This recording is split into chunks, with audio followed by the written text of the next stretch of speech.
A very obvious cause is the fact that the state funding formula for education is still not appropriate. I won't say it's broken because there have been attempts to improve it, but we are at a point where we fund schools, at least at the state level, K through 12, at 37% of their costs for educating students. That leaves, I'm not a math major here, but what, 63%? Minus approximately about 7% for federal funding. So what, 56% is left entirely up to local school districts.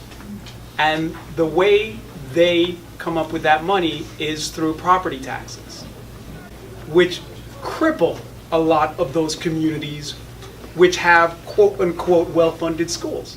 So it's not even sustainable for the communities where they have well-funded schools. You have young families who want to move into those school districts can't because the property taxes are insanely high.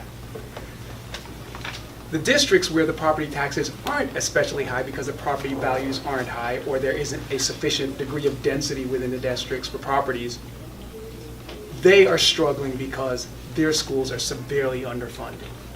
And as somebody mentioned earlier, schools that are underfunded, as a public defender, I know those people because they end up, more cases than not, as my clients. So we have to increase the state funding formula for education. There's some really complicated answers to this, but I'll try to put them to a soundbite. One is a deep-seated institutional and structural racism.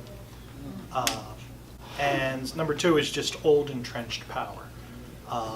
With regards to the structural racism, that's a really complex subject, but you can kind of look at the segregation of suburbs and cities and see how communities are forced into one area or another, and ask yourself, why is it that certain communities always seem to get money and others do not? In terms of the old power, for those of you who are not familiar with the fair funding formula, it's a good formula and it takes into account a lot of economic factors, but it's only applied to the top part of the money. So what happens is there's a bunch of school districts in East Jabip, or Western Jabip, Pennsylvania, never Eastern Jabip, that their student population has been going down and down and down and down and down and down, but they get the same money because their representative has been there for 35 years, and by golly, he's going to get his money. If we implement the fair funding formula all the way, it's just a matter of legislative will. There's no magic. We just need to do it. You need to elect representatives who will do it. I am committed to it because my area is getting the shaft. In terms of other solutions to it, Pennsylvania is the only gas drilling state that does not have a severance tax, which taxes gas drillers. We need one, and we need a robust one, not some mamby-pamby 2% like Tom McGarrigle is now presenting. We need something real. We need to advocate for something serious. Texas is something like 7 or 8%, good old liberal Texas. A severance tax will give us more education funds, so that's another thing that we can do.